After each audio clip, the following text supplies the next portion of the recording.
अकाबरीन जनाब हामिद खान साहब, जनाब मरियम मलिक साहब, असद मंजूर भट्ट साहब, इश्तियाक खान साहब और तमाम मेरे दोस्तों, आज का जो ये इजलास है, मैं पिछले इजलास में भी आया तो लगता था कि वो इजलास एक इंतहाई अहम और इंतहाई हसास मौजू पर है, लेकिन जैसे जैसे वक्त गुज़रता जा रहा है, हसासियत बढ़ती जा रही है, ये एहसास बढ़ता चला जा रहा है कि वक्त बहुत कम है और हम काले कोट वालों को अपनी जिम्मेदारी को निभाने के लिए अमली इकदाम बहुत सीरियसली उठाने पड़ेंगे।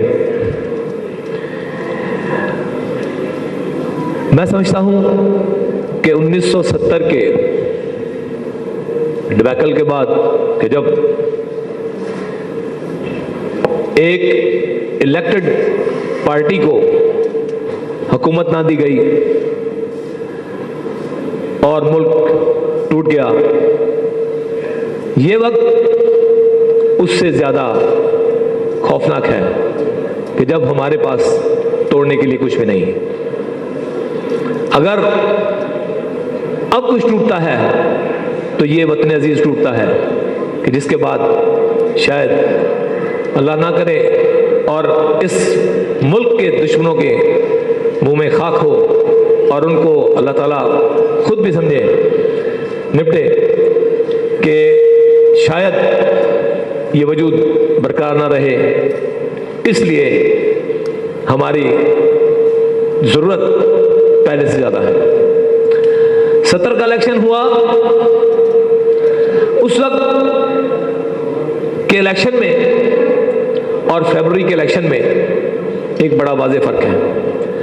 हम मिसाल देते हैं 70 के इलेक्शन की कि उस वक्त किस तरह बंगालियों ने अपनी हक़ राय दही का इजहार किया, जो नहीं माना गया।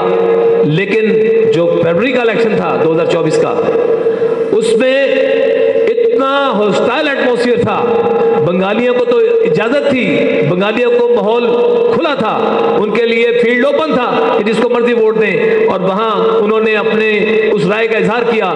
लेकिन यहां अवाम ने अपने बैलेट का इस्तेमाल बैरल के साए के नीचे किया।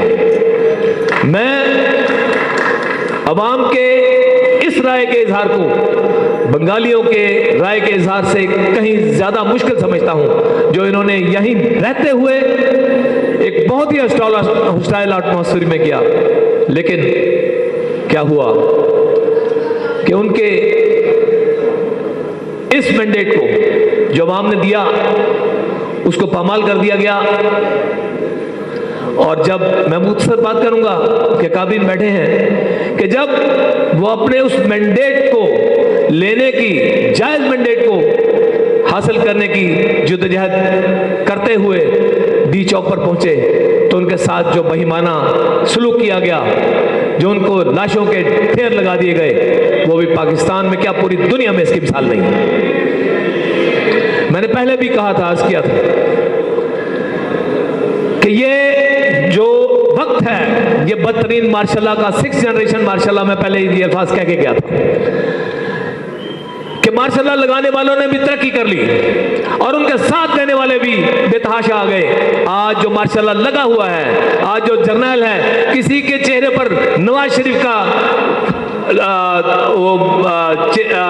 मास्क चढ़ा हुआ है, किसी के शहबाज शरीफ का चढ़ा हुआ है, किसी के असद सत्तारी का चढ़ा हुआ है, लेकिन ये सिर्फ मास्क हैं। इनके पीछे वही फौजी हैं जिन्होंने पहले भी मार्शल लगाकर पाकिस्तान को टुकड़े टुकड़े किया और आज भी पाकिस्तान को टुकड़े टुकड़े करने के दर पे।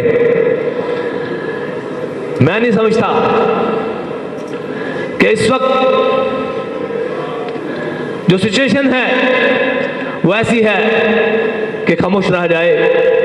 हमें कुछ करना है। 26 अमेंडमेंट की जहां तक बात है, एक बदतरीन अमेंडमेंट जिसमें पाकिस्तान में यह वक्त आ गया है कि मुजरम भी वो खुद हैं, इन्वेस्टिगेटर भी वो खुद हैं, प्रोसिक्यूटर भी वो खुद हैं, और उन्होंने अदलिया भी अब खुद अपनी बना दी। ताकि अपने मतलब के वो फैसले हासिल कर सकें। हम देख रहे हैं कि हाई कोर्ट या सबऑर्डिनेट कोर्ट्स क्या, सुप्रीम कोर्ट का अपना वजूद भी नजर नहीं आ रहा। हमें ये वक्त ऐसा है कि वो अदलिया जिस पे हमें ये एतमाद हो कि चाहे किसी का भी केस हो, आजाद हो, खुद मुख्तार हो और ताकतवर हो, जिसके लिए हमने पहले भी जद्दोजहद की थी, उस अदलिया के वजूद को बरकरार रखना चाहिए, करने के लिए जद्दोजहद करनी चाहिए। हमें उन अवाम को जो सब्जेक्ट हैं उनके पास जाना चाहिए और उनको भी इशारा करना चाहिए कि ये वक्त गुजरता जाएगा तो लेकिन वापस नहीं आएगा जितनी देर होगी। हमारी बदकिस्मती है कि हमारे वकला के चंद एक अदारों के जिनके दरख्शां सितारे यहाँ तशरीफ फरमा हैं, उनके अलावा हमारे बड़े अदारे, दवांगे तौल कहूंगा कि वो इस्टेब्लिशमेंट के टाउटों के हाथ में हैं, जिन्होंने वकला को बेचा, जो अपने आप वो हर वक्त सेलेबल कमोडिटी हैं, जो मफाद के लिए बिकते रहते हैं। उनके लिए ना काले कोर्ट का कोई एहतराम है, ना कोई अदलिया का एहतराम है, बल्कि उनके मफादात उनके आगे हैं।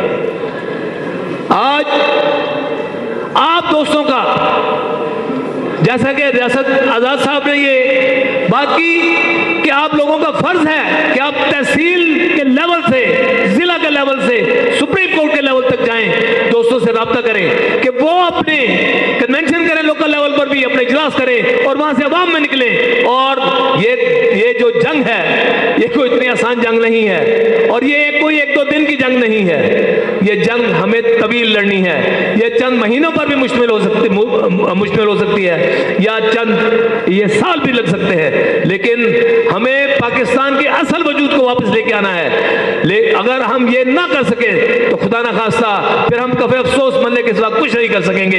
लिहाजा मेरी अब तमाम दोस्तों से दरखास्त है कि एक ऐसा अकाबरीन तशरीफ फरमा है, एक ऐसा लाएअमल बनाए जो प्रैक्टिकेबल भी हो और उसको प्रैक्टिकली उसका इजहार भी करना शुरू करें। बहुत शुक्रिया।